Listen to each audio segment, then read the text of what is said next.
ನೋಡಿ, ಯಾರೇ ಆಗಲಿ ಈ ದೇಶದಲ್ಲಿ ಹುಟ್ಟಿ ಬೆಳೆದು ಮಣ್ಣು, ಆಹಾರ, ಗಾಳಿ, ನೀರು ಸೇವನೆ ಮಾಡಿ ಈ ರಾಷ್ಟ್ರಕ್ಕೆ ನಿಷ್ಠರಾಗಿದೆ.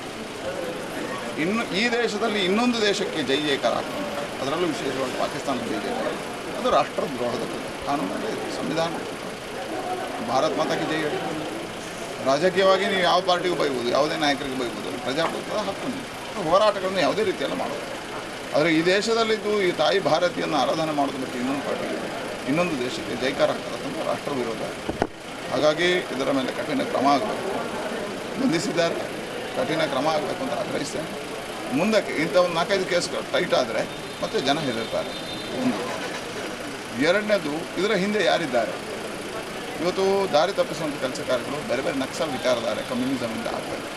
ಅದಕ್ಕೆ ಪ್ರೇರಣೆ ಕಾಂಗ್ರೆಸ್ ಇವತ್ತು ಕಾರಣಕ್ಕೆ ಆಗ್ತದೆ. ನಾನು ಅದನ್ನೇ ಉಲ್ಲೇಖ ಮಾಡಿದೆ. ನಿಮ್ಮ ಸ್ಟೇಜಲ್ಲಿ ಹೇಗೆ ಬರ್ತಾರೆ ಇವರು? ನಿಮ್ಮ ಸಭೆಗಳಿಗೆ ಹೇಗೆ ಬರ್ತಾರೆ? ನಿಮ್ಮ ಸಭೆಗಳಲ್ಲಿ ಬಂದು ಭಾಷಣ ಮಾಡ್ತಾರೆ, ನಿಮ್ಮ ಸಭೆಗಳಲ್ಲಿ ನಿಂತು ಬೊಬ್ಬೆಯನ್ನಾಗ್ತಾರೆ, ನಿಮ್ಮ ಸಭೆಗಳಲ್ಲಿ ನಿಂತು ಕಳೆದ ಸಂಘಟಕರ ಮೇಲೂ ಇದಕ್ಕೆ ಕ್ರಮ ಕೈಗೊಳ್ಳುತ್ತೆ. ಇದು ಯಾರೇ ಆದರೂ ಯಾವುದೇ ಸಂಘಟನೆ ಅದರ ಮೇಲೆ ಇದು ರಾಷ್ಟ್ರ ವಿರೋಧ, ಅದರ ಮೇಲೆ ಶಿಕ್ಷೆಗಳಾಗಬೇಕು, ಕಠೋರವಾಗಿರ್ತಕ್ಕಂಥ ಕ್ರಮ ಕೈಗೊಳ್ಳಬೇಕು ನನ್ನ ಆಗ್ರಹ. Which one? That's other.